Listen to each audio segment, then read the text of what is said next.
कृष्णाय वासुदेवाय हरे परमात्मने प्रणतः क्लेशनाशाय गोविंदाय नमः नमः। आप सभी को सावन पूर्णमासी और रक्षाबंधन की हार्दिक शुभकामनाएं। प्रत्येक पूर्णमासी को यह कथा सुनी जाती है, लेकिन सावन पूर्णमासी का एक अलग ही महत्व है, क्योंकि इस दिन मनाया जाता है रक्षाबंधन का पर्व। बहन अपने भाई की कलाई पर राखी बांधते समय सबसे पहले भगवान की राखी बांधें और भगवान से भाई की लंबी उम्र और सुख समृद्धि के लिए प्रार्थना करें। साथ ही शुभ मुहूर्त में राखी बांधें। शुभ मुहूर्त की वीडियो मैंने डाल चुका हूं चैनल पर, उसको आप शुभ मुहूर्त को जरूर देखें। वैसे 11 बजे के बाद यह मुहूर्त प्रारंभ होगा, 11 बजे से लेकर के 1:24 तक, क्योंकि सुबह का मुहूर्त निकल चुका है जब मैं वीडियो रिकॉर्ड कर रहा हूँ उस समय। तो आप इस कथा का श्रवण जरूर करें, बहुत ही सुंदर कथा है। स्वयं भगवान श्री कृष्ण ने माता यशोदा को बताई थी। द्वापर युग में एक समय की बात है कि यशोदा जी ने भगवान कृष्ण से कहा कि हे कृष्ण, तुम सारे संसार के उत्पन्न करता, पालन करता और संहार करता हूँ। आज कोई ऐसा व्रत मुझसे कहो जिसके करने से मृत्युलोक में स्त्रियों को कभी भी किसी भी प्रकार की परेशानी ना आए। उनके पति की आयु लंबी हो, उनके भाई की आयु लंबी हो, उनके जीवन में हर प्रकार का सुख और वैभव आए तथा संतान का सुख भी प्राप्त हो। भगवान श्री कृष्ण कहने लगे, हे माता, तुमने अति सुंदर प्रश्न किया है।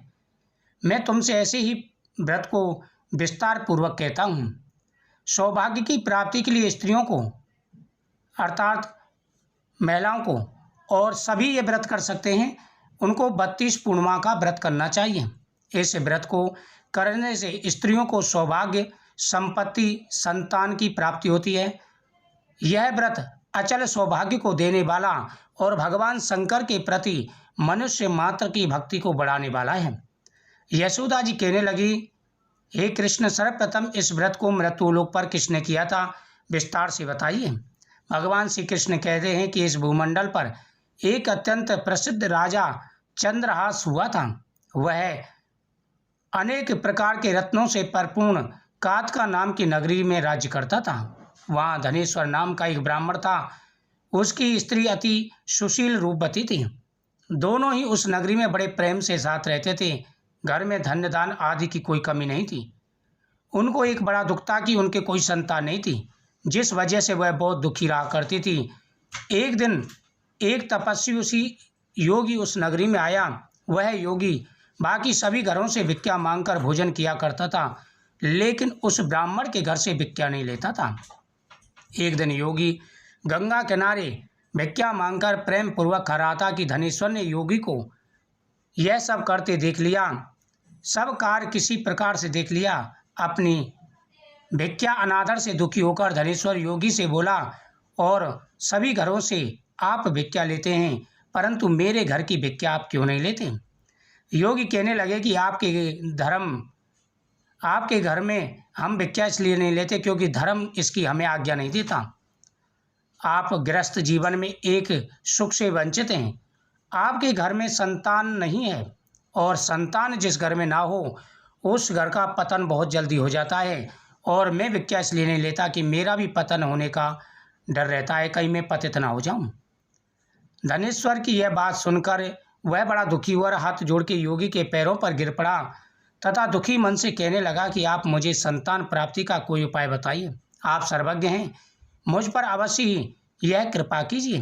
धन की मेरे घर में कोई कमी नहीं है, लेकिन मैं संतान न होने के कारण अत्यंत दुखी हूँ। आप मेरे इस दुख का हरण कीजिए। यह सुनकर योगी कहने लगे कि तुम चंडी की आराधना करो। घर पहुंचकर उन्होंने यह सारी बात पत्नी को बताई और खुद वन में चला गया। वन में जाकर उन्होंने चंडी की आराधना की। चंडी ने 16 दिन के बाद उसको दर्शन दिए और कहा, हे धनेश्वर, जा, तेरे पुत्र होगा, लेकिन उसकी आयु सिर्फ 16 वर्ष की होगी। 16 वर्ष की आयु में ही उसकी मृत्यु हो जाएगी, यानी 16 वर्ष की आयु उसकी रहेगी। अगर तुम दोनों स्त्री और पुरुष 32 पूर्णिमा का व्रत करोगे तो यह दीर्घायु हो जाएगा। जितनी तुम्हारा सामर्थ्य हो उतने दिए जलाकर शिवजी का पूजन करना, लेकिन पूर्णमासी 32 होनी चाहिए। सुबह होते ही तुम्हें इस स्थान के पास एक आम का पेड़ दिखाई देगा। उस पर चढ़कर एक फल तोड़कर अपने घर ले जाना। अपनी स्त्री का आप स्त्री से बातें करना और उसको यह फल खिला देना। सुबह होते ही उसे आम का पेड़ दिखाई दिया। उसने आम का पेड़ तोड़ा और अपनी पत्नी को खिला दिया, और जैसे ही पत्नी को खिलाया वह गर्भवती हो गई। कुछ समय के बाद में उनके एक सुंदर पुत्र पैदा हुआ, उसका नाम देवीदास रखा। माता पिता के हर्ष और शोक के साथ ही बढ़ने लगे, क्योंकि जितनी उन्हें खुशी थी उतना ही उनके शोक भी बढ़ रहा था, क्योंकि उनको पता था कि पुत्र अल्पायु है। माता ने 32 पूर्णमासी का व्रत रखना प्रारंभ कर दिया। जैसे ही 16वां वर्ष लगा, दोनों पति पत्नी दुखी हुए, कहीं उनके पुत्र की मृत्यु न हो जाए। उन्होंने सोचा अगर उनके सामने यह सब दुख हुआ तो वह कैसे देख पाएंगे। तभी उन्होंने देवीदास के मामा को बुलाया और 1 वर्ष के लिए देवीदास को काशी में पढ़ने के लिए भेज दिया। उधर देवीदास काशी जी पहुंच गए। इधर माता पिता ने व्रत रखना प्रारंभ कर दिया।